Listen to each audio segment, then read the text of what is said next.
We are on Lamed Testament V's 39b. And we're about halfway down the page. Toner Rabbanon.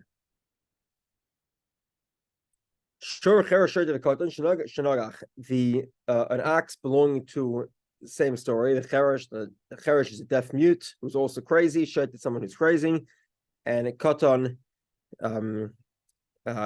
is a child. Shenogach. Rabbi Yaakov Mishalem Chatzin Ezek. Okay, this is very interesting. So let me read this to you like the Gemara originally wants you to read it, and then we'll see how obviously it's not the way to read it. So the simple way to read the Gemara is that there was a chereshot v'katan, there was a deaf mute, a crazy person, or a child, Shenogach Rabbi Yaakov, that actually gored Rabbi Yaakov. The ox that belonged to them gored one of the Tanaim whose name was Rabbi Yaakov. So Mishalem Chatzin Ezek, they pay Rabbi Yaakov Chatzin Ezek. So the Gemara says Rabbi Yaakov Ma'aviditei. Did they actually gore Rabbi Yaakov, that Rabbi Yaakov is getting half damages? It doesn't appear to be an actual story. No, the Bryce is not worded correctly. No, they gored somebody, and Rabbi Yaakov's opinion was Chatzin Ezek, you pay half the damages. So the Gemara asks, Ma'askin, what are we talking about? Even tam, if we're talking about an animal that's a tam, and the animal belonging to the Chereshet V'Katan is a tam. Now, if you remember from yesterday, we had a debate between Simchas and the rabbis if the Chereshet V'Katan owns a tam, a naive animal. Generally speaking, if it was owned by a regular healthy adult, you'd pay half damages. What happens if it's owned by a Chereshet V'Katan? Do you pay half damages or not? And there was a debate between the Rabbanon and Simchas. Simchas says you're completely exempt, and the rabbis say you pay half damages.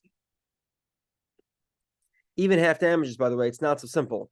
You need to appoint a custodian on behalf of the child, cheresh, or the cheresh, deaf mute, or the crazy person, and that custodian then can collect the animal on behalf of the victim. So the Gemara says, Mayaskin, what are we talking about? Ibatam, if we're talking about a tam, a naive animal, so then imagine this, Rabbi Kiva. So we have a debate. Does a cheresh couldn't pay for a tam? And the answer is it's machlokes between the rabbis and Simchas. So we have a very simple resolution. Instead of saying Rabbi Yaakov says you pay half damages, Chatzin Ezek, you could have said Rabbi Yaakov says you pay, and then we would know that you pay half damages according to the opinion that you pay, and we would know that Rabbi Yaakov goes with that opinion. Does that make sense? Absolutely. Okay, so 1 second. Where are we? Why does Rabbi Yaakov need to specify Chatzin Ezek? It's obvious that if you have to pay, it's going to be half damages. Every person would pay half damages. And if we're referring to a muad, so what's going on here? Now, muad, remember, we said last time that a muad they would pay. We had a debate between Rabbi Yossi and Rabbi Yochanan. If the orphans pay for the muad, if the orphans pay directly, or the custodian pays, then he collects it back from the orphan. Regardless, in the case of the crazy person or the deaf mute, it would be the case that you collect directly from their assets. So they certainly do pay for muads. So why are they paying half damages? Ida avulei shmira, klal loy. Okay, so now we get into another topic, which is as follows. How exactly do you watch a shar hamud, or any shar for that matter? So this is a major debate. We'll see more details shortly. There is an opinion that says there's only one way to watch a shar. You go down, it's a bullet to the head. That's the only way to watch it. There's no other way to watch a shar. It's basically impossible, and you do your best, but you're still responsible. Because if you really are concerned about your ox, you kill it. However, there are other opinions that say, no, you put it in a corral, you lock the door, as long as the wind won't blow the door down, you're safe. Okay, so I'm going to go through these opinions over the next couple of minutes. Okay, even more. Ida avulei shmira. Let's say they watched it correctly. They put it in a bulletproof bomb shelter. Okay, and then klal loy bay, and somehow it still managed to get out. So then klal loy bay shlishlomi. They don't need to pay anything. Why not? Because remember, the key feature of Nezikin is you fail to watch it. Over here that you washed it, you don't have that. If you washed your animal, so then there's no way you could have to pay for Nezikin, because Nezikin is dependent, Nizokin, paying for damages is dependent on the fact that you didn't watch it.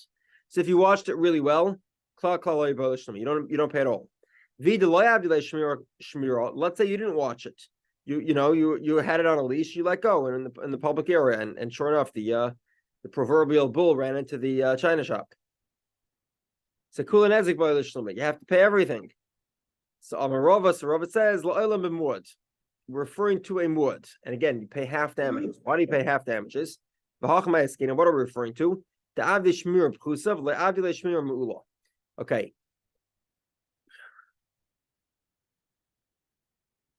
Okay, so let's explain this. Okay. We're going here with an opinion that says as follows. We have two animals. We have a tam and a muad. A tam is a naive animal. In a certain sense, now remember, the chatzi nezik of a tam, we had two opinions on how to understand that. One opinion said chatzi nezik is a knas, it's a penalty. Why is it a penalty? Because half damages. Okay. It's a penalty. Why is it a penalty? Truth of the matter means, if it's a penalty, that means that the truth is you really should be paying zero. Why should you pay zero? Because a tam is always watched. It's a naive animal, according to this opinion. In other words, there's no reason to suspect it of damage. By the way, if it's one of those predatory animals, remember we said a lion is moored right away. Lion is never a tam. But you have a herbivore, and it's not known to do damage. It's watched. It's watched just as well as it would be if it was behind a chain link fence. If the tom itself was spying on something else, there would be a peeping tom. Yeah. Okay. So we have it. Okay. So now in the tam, if the tam is always watched, that means you can never watch it. Does that make sense? If it's always watched, that means that no matter what you do, you can never watch it more than it itself is watched, because it's not an animal that goes and does damage. Well, if you want to think of it this way, we'll talk about it in inanimate terms. Okay. If you have a gun, it will never do damage, right? Say guns don't kill, right? It's bullets. No, it's people. Yeah. Right? If you have a gun, it will never do damage. Doesn't make a difference how many safes you put it in. A gun will never do damage. It's the person that does the damage. Now,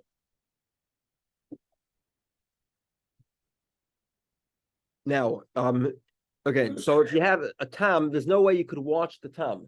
The tam is presumed to never do damage. The fact that it does damage is an extreme aberration. So therefore, no matter how well you watch a tam, you'll always have to pay half damages. You can put it in the bulletproof bomb shelter, okay. And an Israeli bulldozer will knock down a wall, it will go out and do damage, and you're still chayav, because there's nothing you could do to watch it more than it's already watched. However, this is not true of a shor hamud. A shor hamud does have a definition of how to watch it, and it's shmira pchutza. It's a minimal watching, meaning something like a chain link fence. Okay, it's basically a corral with a door around it. It's not going to blow down. Okay, and now we get to the next component. For Rabbi Yehudah, the Amar Tzad Thomas Mekayim Amedes. This is another key idea, which is as follows: an animal 3 times becomes a muad, right? First 3 times it's a tam. What's the difference between tam and muad? Chatzi nezek and megufay. You pay half damages, and it's limited by the maximum value of the aggressor animal. Now, when an animal becomes a muad, does that mean that it's a tam and a muad, or does that mean that it loses its tam status and it becomes a muad? This is a debate. Rabbi Yehudah is of the opinion that says tzad tamas b'mkayim ha'medes, meaning that half the animal, the payment is limited by megufay, and the other half of the animal pays me'aliyah.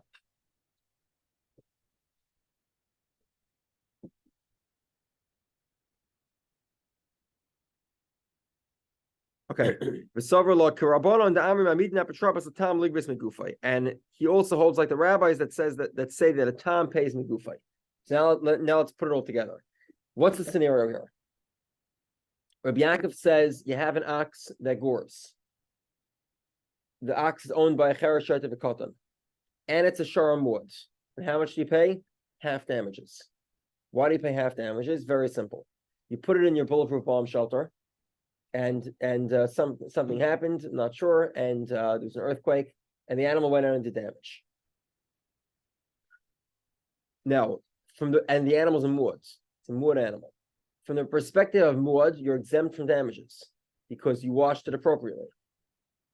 For that matter, it could have been put behind a chain link fence. However, the tzad tam you're always chayav for. The component of tam you'll always have to pay because tam does not the definition of protecting against the tam is everything. There's nothing you could do that would exempt you from watching over your time. So therefore, you pay half damages by muad because you washed it correctly. But the half part of time you still have to pay because there is no such thing as watching it correctly with regard to time. It is already watched. To the extent that you're chayav on time, you're chayav even though you watched it very well. We're together? Yep. And this obviously is the opinion that says that on tam, the opinion of the Rabbanon, the rabbis, that tam pays megufay in the scenario of a cherushet of katan, deaf, mute, crazy, or child. And 1 second.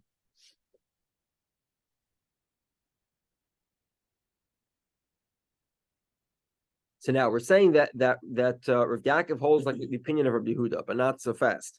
Abaye says, "V'lei pligi." You're telling me that Rabbi Yaakov and Rabbi Yehudah that says tzad tamas b'mkayma medis, and Rabbi Yaakov that says that a muad pays half damages, agree with each other. V'hatanya we learned shor shel you have an animal of a cherushet of cotton that gored. Rabbi Yehudah mechayev, Rabbi Yaakov chatzi nezek. Rabbi Yehudah says you have to pay, and Rabbi Yaakov says you have to pay half damages. Chatzi nezek hudim mishal. Seems like they disagree. Seems like Rabbi Yehudah says full damages, and Rabbi Yaakov says half. Amar Rabbi Barula offers a simple resolution. Masha mechayev Rabbi Yehudah pirish Rabbi Yaakov. Rabbi Yaakov is explaining Rabbi Yehudah's opinion. Rabbi Yehudah says you have to pay. He says Rabbi Yaakov, how much do you have to pay? Half damages, but they actually agree with each other. Okay. According to Abaye, it says that there is a debate here between Rabbi Yehudah and Rabbi Yaakov. The my pligi, what's the debate? He says, we're talking here about an animal that's a muad, and he did not watch it at all. Rabbi Yaakov savar like Rabbi Yehudah, b'chada, upligi la b'chada. Okay, so let's explain it. You have a cherushet of cotton owns the shor hamuad, right? That animal goes out and wrecks the place. And he did not watch it at all. Obviously, as you might expect, the cherushet of cotton might not be taking care of their animals so well. So it wasn't watched at all. It went out and did damage. Rabbi Yaakov savar like Rabbi Yehudah b'chada, upolig la b'chada. Okay, so let's explain. Savar Rabbi Yehudah b'chada. The either Rabbi Yehudah savar tzad tamas m'kayim medis. Rabbi Yehudah says tzad tamas m'kayim medis. That means half of it on half your tam, the other half your muad. But in this case over here, that's fine. Everybody has to pay. I'm sorry, the cherushet of cotton has to pay the full thing because he wasn't watching it at all. And Rabbi Yaakov disagrees. So why does Rabbi Yaakov say you're exempt from half? Either Rabbi Yehudah savar ma'amidin ha'apotropos tam levis migufay. Rabbi Yaakov savar e'amidin v'lei mashal malapalaga demud. It's a very interesting catch here. So this is the debate. Rabbi Yehudah says that a cherushet of cotton does pay for a tam. That was, remember, this was machlekes between the Rabbanon and Simchas we saw yesterday. If you pay for a tam, and of course you pay for more, there's no debate about that. So then, according to Rabbi Yehudah, how much do you pay? Half and half, which is full. According to Rabbi Yehudah, if you hold tzad tamas m'kayim medis, that means muad is in effect a half payment. So it's an additional half. So it'd be half and half. You pay full payments, except that one half you'd be limited by megufay. Now, according to Rabbi Yaakov says you don't pay in the tzad tamas, and it goes with Rabbi Yehudah that says tzad tamas m'kayim medis, meaning that even if an animal's a muad is half a tam, half a muad. That's the definition of a muad. So if you don't pay in the tzad tamas, then even if the animal is a muad, how much do you pay? Half, because you don't have the part of tamas, and you do have the part of muad, so you pay the muad part. You don't pay the tamas part. Okay. Amr Ravacha bar Abai Ravina. Ravacha bar Abai says for Ravina Bishlem Labai the Amr Pligi Shopper. I understand Abai's opinion that he says it's a debate between Rabbi Yaakov and Rabbi Yehudah. El Rava the Amr Lai Pligi, according to Rava that says there's no debate. Okay, so you have a problem there. The problem is as follows: there's two brises. The brise of Rabbi Yaakov and the brise with the debate between Rabbi Yaakov and Rabbi Yehudah are really one connecting brise. So Adam Mukila b'muad nukmer b'tam. Why does, according to Rava, according to Rava, why is it that we're talking about a muad? Why can't we just be talking about a tam? Either Rabbi Yehudah the Ovid leishmir b'chutzav the Ovid leishmir me'ula. Either Rabbi Elazar ben Yaakov the Ovid leishmir klal. 1 second. Okay. According to Rabbi Yehudah, that a tam requires an excellent watching, meaning it is possible to watch tam. You just have to watch it very, very well. A chain link fence is not enough. So then it's talking about a scenario where he did not, where he failed, he put it behind the chain link fence. So he's still chayav by tam, according to Rabbi Yehudah, because chain link fence is not enough. Either Rabbi Elazar ben Yaakov, like Leishmir Klal. According to Rabbi Elazar ben Yaakov, he didn't watch it at all. Okay, 1 second. Okay, and the idea here is, okay, and so the brisa would be talking about a scenario of tam. According to Rabbi Yaakov, you pay chatzi nezek. Why do you pay chatzi nezek? Because according to Rabbi Yaakov, you pay for a tam. The chereshet of katan pays for a tam. What about the fact that if you pay for a tam, obviously you pay half damages? So why does Rabbi Yaakov have to specifically mention chatzi nezek? Why couldn't you just say you pay in full? Why can't you just say you pay and we'll know that you pay half damages? The answer is because he didn't specify whether it was a tam or a muad. So therefore we have to say half damages so that we know we're talking about a scenario of a tam.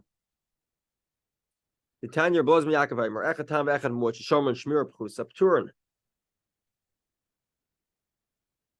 Because according to Rabbi Elazar ben Yaakov, okay, and we also know from Rabbi Elazar ben Yaakov that a tam could be watched, and all you need to do is put it behind a chain link fence. So if you watched the Shmira Pchusa and then it went out into damage, you'd be exempt. And Rabbi Yaakov basically saying that a tam does have to pay. A charashut cotton who has an animal that's a tam that goes and does damage needs to pay.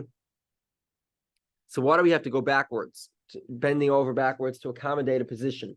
We are a very unique position where a muad ends up paying half damages. Why can't we just say it's talking about a tam? Okay, he says you're right. The reason why we prefer talking about a muad is because we can tell you the other opinion of Rabbi Yaakov, which is tzad tamas b'mkayma emedes. So we get two birds with one stone.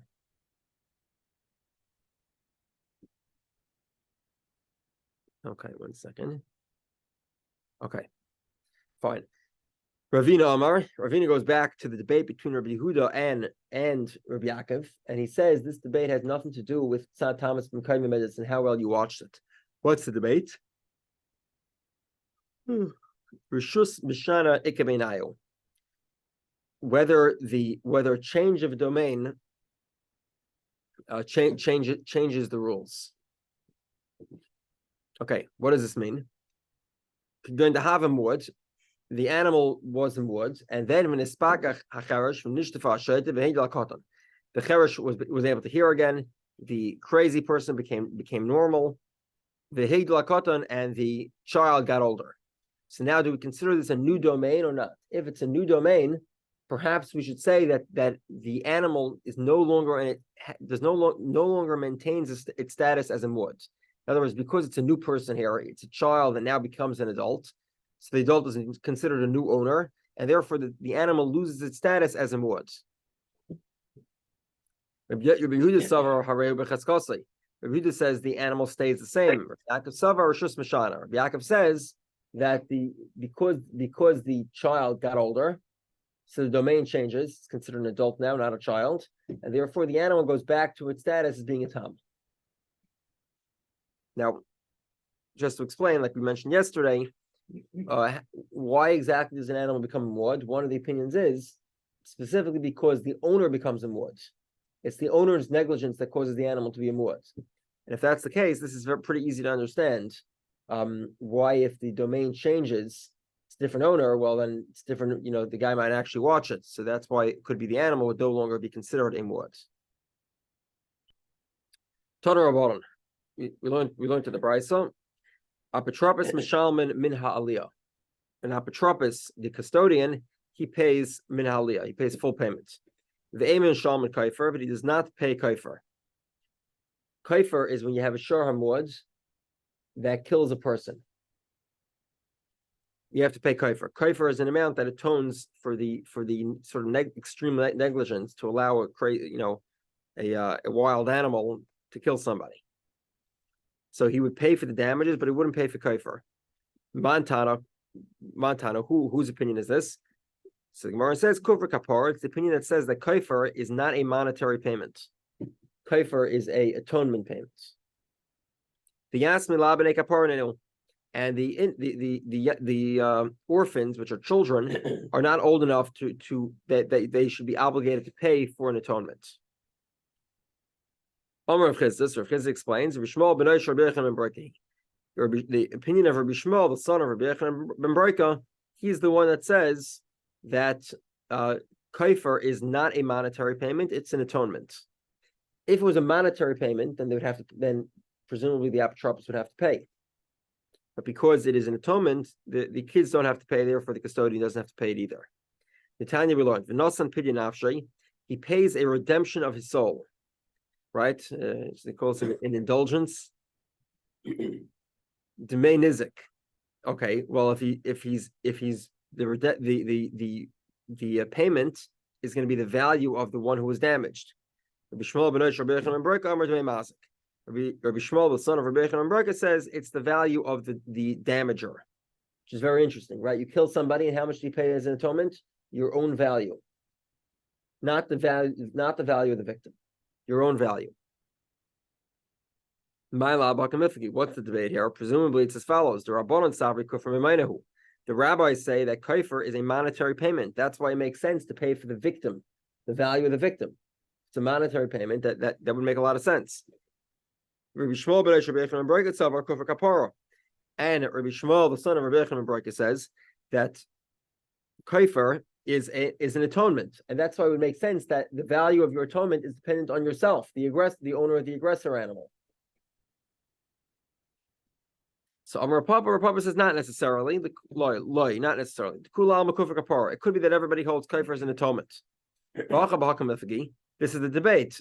Well, how do you atone for your sin? Do you pay the value of the victim or the value of the aggressor? The rabbis say it's evaluated with the value of the victim. It's the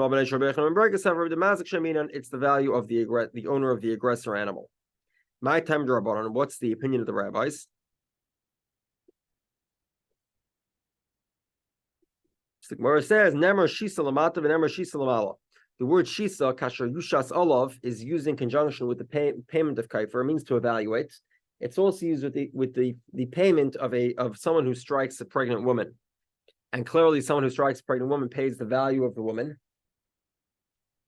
And similarly,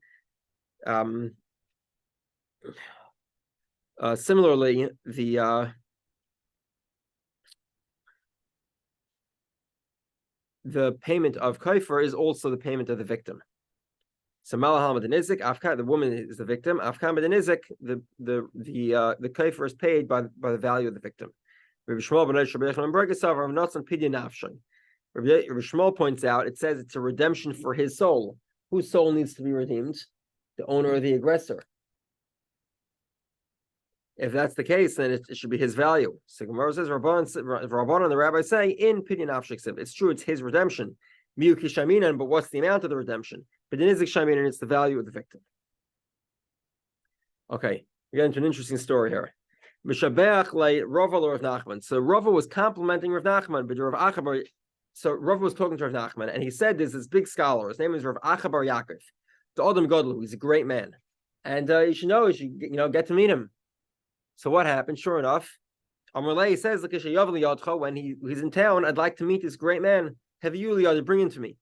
Okay, one day he shows up to town. So he invites Rabbi Yaakov to Reb Nachman's house. Amalei boy minay milsa. So Ravacha says to Reb Nachman, ask me a question. So boy minay, he asked him a question. This is the question. Shor shel shnei shutfin. This is a complicated question here. So we said that how do you pay kaifer? According to Rabbi Shmuel, you pay in the mazik, the aggressor. But what happens if the aggressor is owned by two different people? What do you do now? Kates and Mishal and kaifer. How do they pay kaifer? Mishal high kaifer for high kaifer. Should each of them pay their own kaifer? Kaifer echad rachman of leishnei kaifer.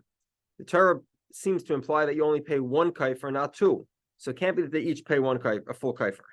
Okay, so what's the next solution? High chatzi kaifer, high chatzi kaifer. Each one should pay half. The problem is, remember, if the kaifer is evaluated with the value of the mazik, the damager, then actually it's two unequal halves, right? It's two unequal halves. You get two half payments. You don't get a full payment. Mm-hmm. A full payment would be one person's value. But over here, the aggressors, the owners of the aggressor are different values. So what happens is you get two half payments. Kaifer shalom rachman of lechatzi kaifer. You're getting two halves. Okay, so Rabbi Yaakov basically said to him, good question. Adi Yosef Kamayan. So he was sitting down and thinking about the question. So Rav Nachman dumped another question on him. Amar Lei says as follows. Tanan we learned. Okay, so there are certain types of obligations you accept to provide a gift to God or to the temple fund. Okay, some of these obligations, if you don't fulfill the obligation, then an emissary of the court will come and make sure that you fulfill the obligation. He'll do whatever he needs to do, and the first step he'll typically do is collateralize it, right? So he'll take your car, he'll take your house, whatever it is. Okay, so if the guy promises Erechin is a financial payment, it's a fixed amount. The Torah says exactly how much Erechin is. Depends on your age, depends on your gender. So you collateralize. If the guy doesn't pay it, then you take a collateral. But let's say he's obligated to bring a korban, and he doesn't want to bring it, then we don't force him. So what's the question here? What's the story with kaifer? The guy has to pay an atonement payment for the negligence. In English, this is roughly equivalent to manslaughter, right? He had an animal that he knew was reckless and wild, and he went ahead and he endangered the population by failing to fulfill his obligations. He was negligent in the watching of this animal, so he has to pay this atonement of kaifer. What's the story? Do you collateralize kaifer or not? Okay, so let's explain this. Since it is an atonement, it's like a chadas and an asham. So it's very severe, and there's no need to take a collateral because he'll pay it on his own. Or do we say, right? This is always, when you go to the rabbi and he says your chicken's not kosher, you don't complain. When you go to the rabbi and he says you owe $7 to your friend, all of a sudden you're all mad at the rabbi. It's a natural human response. And maybe because you have to pay it to your friends, you lose the money. So then he's not going to pay it so easily, even though he's atoning for his own soul. Technically speaking, he's sort of really somewhat liable for death penalty. Obviously, he wouldn't get it, but his negligence caused somebody else's death. So, but at the end of the day, the money's going to somebody else, so maybe then he won't pay it. It's considered monetary. It's not like paying paying for a sacrifice or paying to the temple fund. It's not severe. And you do need to collateralize it. Or another possibility is perhaps when a person sins on his own, therefore he takes his own atonement, his sacrifice, very seriously. But over here, he didn't actually sin. It was his negligence, his failure to act that caused his money to do damage. It's not so severe. You should collateralize it. So what do we do? The great Rav Yaakov, he was pretty humble, and he says, "Shafkan, leave me alone. I don't have an answer for the first question." And you didn't answer the second one. Certainly didn't answer the second one. Okay. Interesting Gemara. Shalu b'cheskas tam v'nimtzam wood. He borrows so you have a borrower He borrows an animal. He thought it was a tam. Turns out it wasn't. It was a muad. And then it went into damage. So Baalam, the original owner, is Mishalem and Chatzinezek. They pay half damages. Vishoyel Mishalem Chatzinezek, and the borrower also pays half damages. Let's say who had base shoyel. So the borrower was not careful, and the animal turned into a muad. V'chziru l'Baalam and gave it back to the owner. And then it did damage. Mishalem and Chatzinezek, the owner pays half damages. Vishoyel Potter Miklom, and the borrower is exempt. Okay, so let's explain this. Amar Mar. We just saw in the Brisa. Shalom b'cheskas tam v'nimsim wood. Baalam mishalem chatzinezek v'shalom chatzinezek. Okay, so he borrows an animal thinking it was a tam. Turns out it's a wood, and it goes out and does damage. He pays half damages. So the Gemara says, "V'amai, why does he pay anything? Why does the shoyel, the borrower, pay anything? Lemalei, let him tell the lender, Tura she'ili, Arya lo she'ili. I meant to borrow a cow, not a lion. You know, if the animal was a muad, you let me a lion. I would have never borrowed a lion. So I never realized this animal requires extra watching. Therefore, I should be exempt entirely. So Rav says,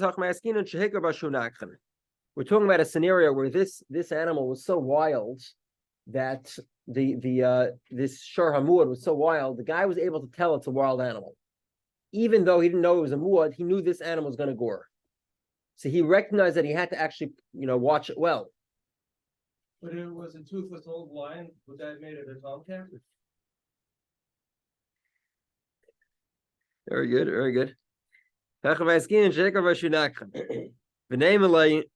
Okay, so he recognized the animal was muad, and therefore he recognized the animal was likely to do damage, but he didn't actually know that it had the technical definition of a muad. So therefore, he is liable for the damages because he should have recognized this animal is likely to do damage. In other words, he recognized that he did borrow a lion, but he's not liable for the full amount because he didn't realize it was a muad. He thought it was a tam. Okay. So the Gemara says, "V'nei malei tam she'ili muad lo she'ili." Let him say, "I borrowed a tam, not a muad." So the Gemara says, "Mishud amalei," because the owner, just let him say, "I thought I was buying a tam, not an animal that was likely to do damage." In other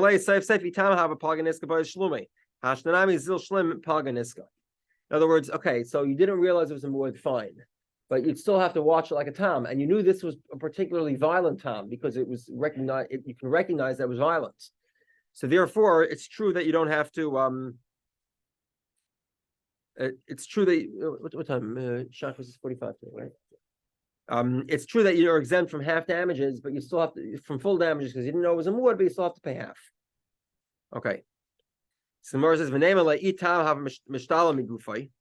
if it was a tam, I would pay megufay. I wouldn't pay me aliyah. I paid maximum value of the aggressor animal. One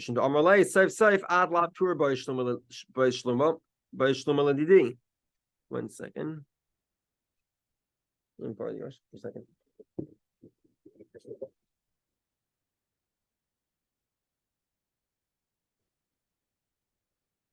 So he says to him, because in other words, because the lender tells the borrower, if the animal did damage, even if it was megufay, you don't own the animal. The lender owns the animal, so you'd have to pay me back anyway. So therefore, you can't argue that you should be exempt because of megufay when you don't own the animal. So Gemara says, "V'leimelei," let him say, "V'leimelei," top of 40b, "Im tam hava madina miftarina." Like we pointed out, there's an opinion that says that half damages is a penalty. So if it was a penalty, I would admit that I sinned, and then I'd be exempt from paying the penalty. And even if you say it's a monetary payment, I could have avoided payment by taking the animal and hiding it. Let it run to a swamp. If they would not have found the animal, I'd be exempt from payments. So Gemara says you're right. The court went ahead and took possession. They they impounded the ox. So the Gemara says Yihachi ba'al mamay mishal min chatzinezek. Why does the owner pay half damages? Nemalei atafsate l'seroi biyad mandalei matzin l'shli dina b'hadei. My animal now is in court, taken by the courts. Let's just see this for a second.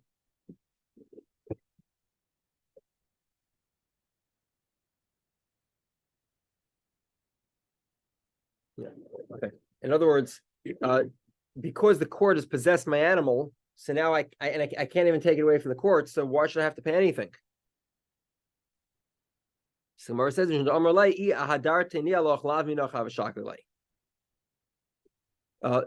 it's because they can argue. The court can say to him, "Look, if we gave it back to you, we would collect the animal itself because the shara mud you have to pay." I'd hide the animal if you gave it back to me, and you wouldn't be able to collect it. It's a sharamud. You would pay anyway because you have to pay me'aliyah. Pay exactly what the damage is, whether or not we find the ox. So the fact that the ox was confiscated by the court, it does not exempt you at all. So the Gemara says, "Hanicha." This makes sense. If he has other assets,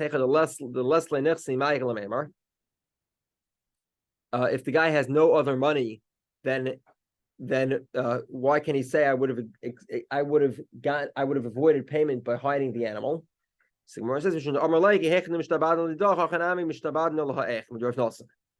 in other words, effectively, because you owe money, then your animals are indebted to that debt, and any of your debts are indebted to those debts, including the borrowed animal. Why? Because Rav Nosson, the famous Rav Nosson basically says, if I owe you and you owe him, then he can come and collect from me directly. If Reuben owes Shimon and Shimon owes Levi, so Levi can come ahead and collect from Reuben. We collect from Reuben, we collect from Levi and give it to Reuben. I'm sorry, we collect from Reuben and give it to Levi. We give it to the one who ultimately is owed the money. Okay. So now we get to the second half of the brisa, which is a little bit difficult. The animal became a muad in the house of the shayal, and then he gave it back to the owner. The owners pay half damages. And the borrower is exempt. So the Gemara says, Sefer Rishus Mishana, Reishim Shusain Mishana. You have a big problem here. The second half of the Mishnah says, if you give it, the borrower gives it back to the original owner, the owner pays half damages. What does that tell me? Because you changed the domain and moved from the borrower to the lender, so now the animal has to start its muad count all the way over again. Right? It's no longer a muad. Okay, that makes sense. Fine. That's why the shayla is exempt. But if that's the case, then why isn't the opposite true? If when the borrower takes possession of the animal, it's also Rishus Mishana. The animal should also be zeroed out and start again for its muad.